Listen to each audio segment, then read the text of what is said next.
আজকে আমি আমার ছোট বোনকে নিয়ে আসতে গিয়ে একটু হ্যাম্পারের মধ্যে পড়ছি। হ্যাম্পারটা হচ্ছে আমি কেন্দ্র খুঁজে পাইতেছিলাম না।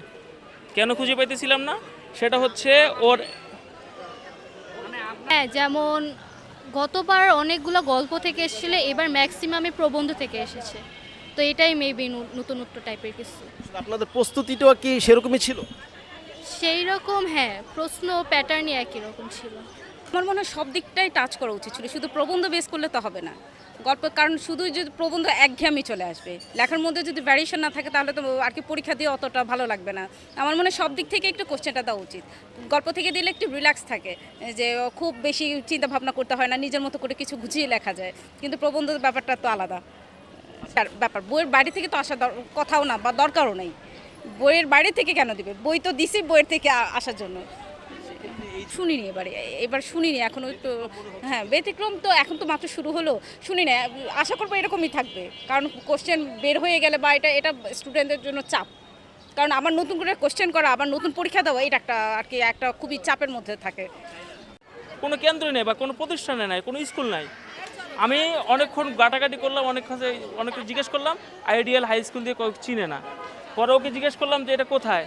ও বললো যে পার্সোনালি ওর ক্লাস টিচার ওকে কেন্দ্রের অ্যাড্রেসটা দিছে বা লোকেশনটা দিছে।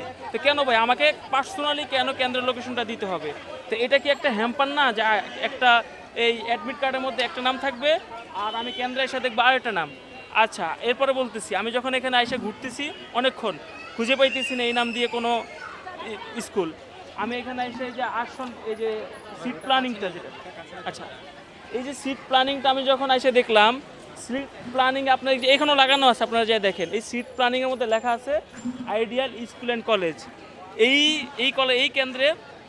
এই কেন্দ্রের মধ্যে যারা পরীক্ষা দিবে তাদের সিট প্ল্যানিংটা এখানে করা আছে। আমি এসে কি মিলাবো? আমার অ্যাডমিট কার্ডের মধ্যে যেই নামটা লেখা আছে বা আমার কেন্দ্রে যেই নামটা লেখা আছে এই আইডিয়াল হাই স্কুল, এটাই তো এসে আমি সিট প্ল্যানের মধ্যে দেখাবো বা দেখবো যে এই কেন্দ্র দিয়ে এখানে কোনো সিট প্ল্যান আছে কিনা। আমি খুঁজে পাইনি।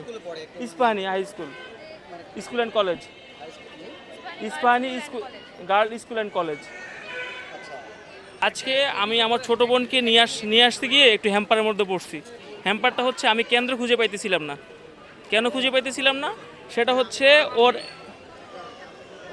কিন্তু আমার কাছে মানে এভারেজ, এমন না যে খুব কঠিন, এমনও না যে খুব সহজ, কিন্তু এভারেজ। আর এমসিকিউ হচ্ছে অনেক সহজ আসছে, এটা সত্যি।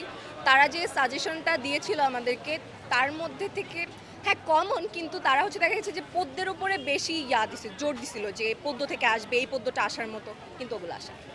আমরা তো মনে করেন যে আমাদের যারা সিনিয়র ছিল তারা তো বলছে যে আইডিয়ালে অনেক গার্ড দেয়, টিচাররা অনেক স্ট্রিক্ট, কিন্তু এরকম কিছুই আমি নোটিস করিনি। দেখলাম যে টিচাররা খুব ভালো বিহেভ করছে। এখন তো প্রথম পরীক্ষা, আর পরের টিচাররা কেমন হবে জানি না, কিন্তু আমাদের আজকে যে হলে যে স্যারটা পড়েছিল উনি অনেক ভালো ছিল, সবার সাথে অনেক ভালো বিহেভ করছে, মনে হচ্ছিল যে আমরা ওনাদেরই স্টুডেন্ট। আর দেখা যায় যে অনেকে হচ্ছে খাতাটার ভেতর সেলাই করার টাইমে সুতা ঢুকায় চলে যায়, উনি পুরা বেঁধে দিয়ে যাচ্ছিল আমাদেরকে, মানে এত যত্ন করেছে আমাদেরকে। আমার আলহামদুলিল্লাহ ভালো হয়েছে, এমসিকিউগুলো অনেক ভালো হয়েছে। আর সিকিউ আমি 7টা দিয়েছি আলহামদুলিল্লাহ। তো নাম্বারটা হচ্ছে টিচারের উপর ডিপেন্ড করে।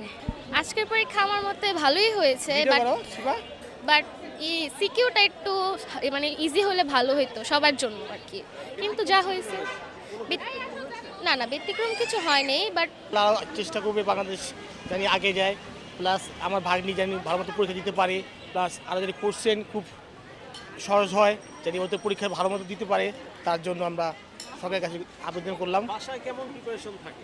আমার ভাগ্নি ইনশাল্লাহ অলওয়েজ ভালো পরীক্ষা করে, অল টাইম পড়াশোনা করতে হবে। ভালো হইতে পারতো, মানে কোয়েশ্চেন অনেকটা টাফ আসছে, মানে আমরা যেগুলো পড়ে আসছি ওইগুলোর মধ্যে আসছে, কিন্তু আরও ভালো হতে পারতো। মানে 5-এর পরীক্ষার থেকে একটু ভালো হয়েছে এটাই বলবো। আমরা লাস্ট 5-এ পরীক্ষা দিয়েছি, জিএসসি তোমরা পাইনি, কারণ জিএসসিটির মধ্যে করোনা ছিল, এর জন্য আমরা জিএসসি পাইনি। আলহামদুলিল্লাহ প্রস্তুতি যেরকম ছিল আলহামদুলিল্লাহ প্রস্তুতি থেকে ভালোই হয়েছে। শিক্ষকরাও আলহামদুলিল্লাহ ভালোই ছিল, যথাযথ গার্ড দিয়েছে, আলহামদুলিল্লাহ ভালোই ছিল।